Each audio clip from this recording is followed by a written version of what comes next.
Welcome back. Before I go any further, I suppose I should explain how the god of fear and the goddess of tranquility had some godlings together. So here's the divine version of the birds and the bixies.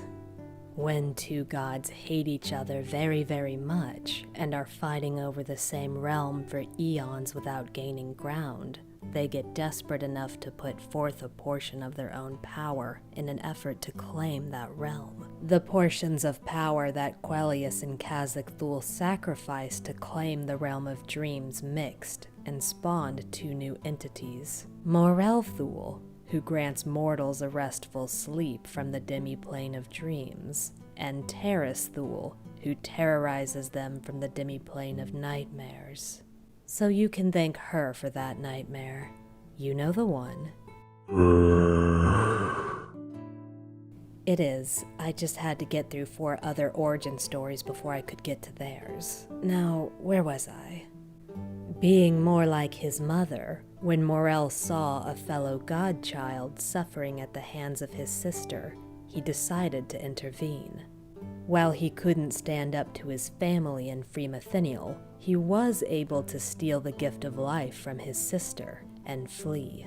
Knowing that his furious kin were going to be hot on his hooves, he split the gift of life, scattering half of it across the land sacred to his father, and where it fell, the first Froglok tads were born.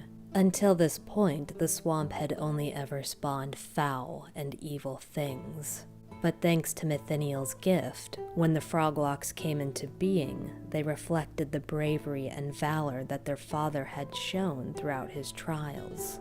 Once that was done, Morell visited Erudites' dreams and gave her the second half of the gift of life. Soon after, it became evident to the fair elves that the visiting goddess was with child. Determined to protect their new goddess of love from the forces that had once pursued her, the elves took Erudites far into the uninhabited lands of the frozen north. Among the harsh ice, they tended to the expectant mother and guarded her in the seclusion of the tundra. The details of the actual birth of the barbarian race stops here, so I'll leave the logistics of the propagation of their race to your imagination. If there was any issue of genetic similarity among her children, she obviously solved it. While the elves protected Erudites in the north, and Nathaniel was still being tortured in the south, the first generation of Tads grew into adult Frogloks. Morell continued to guide the burgeoning race through their dreams, informing them that the god who had given them life was suffering in captivity. Guided by these dreams, the first Froglok army raised from the swamps of Norrath and marched to Nathaniel's prison, starting a war with the minions of Terris-Thule that would last for uncounted years. Despite their bravery and dedication, the Froglok race was new to the ways of war, while the tactics of the underlings of fear were practiced and crafty. The Frogloks held their ground and even enjoyed some small victories, but they were never able to get within reach of their imprisoned god. They didn't allow their defeats to discourage them, however, as the frogmen never stopped their ceaseless assault against the daunting odds.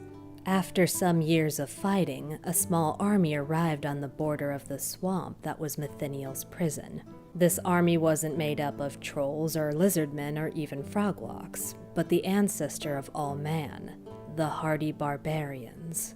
Just like the Frogloks, the Barbarians had been guided to the swamps by visions and dreams about their imprisoned god, and they were just as determined to free him.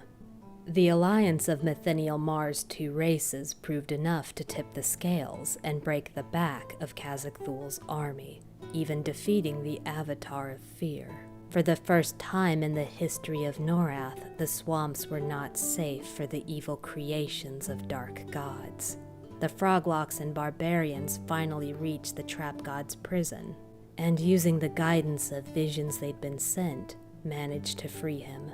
It was then that Nathaniel Marr, finally freed from his torment by the brave and selfless acts of his children, discovered the mortal trait of valor. Nathaniel also learned that his children had only known where to find him thanks to visions sent by Morell, who could have just as easily lied and manipulated both races to his own purposes. Realizing how important such a virtue was, he embraced that as well. Thus, Marr chose to become the champion of both honesty and valor, the two traits that spared him from the corruption of the Faceless One. Had the Barbarians not returned to their frozen home, perhaps they and the Frogloks could have forged a great empire.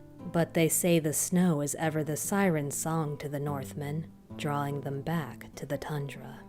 It seems that the twins were so pleased with the Barbarians that they used their power to continue an evolution of sorts, spawning both Erudites and humans from this hardy race. While the Barbarians have maintained most of their nobility, many Frogloks have strayed from the path of virtue. Some Frogloks seem to have completely forgotten their ancestry, while others have become secluded and suspicious.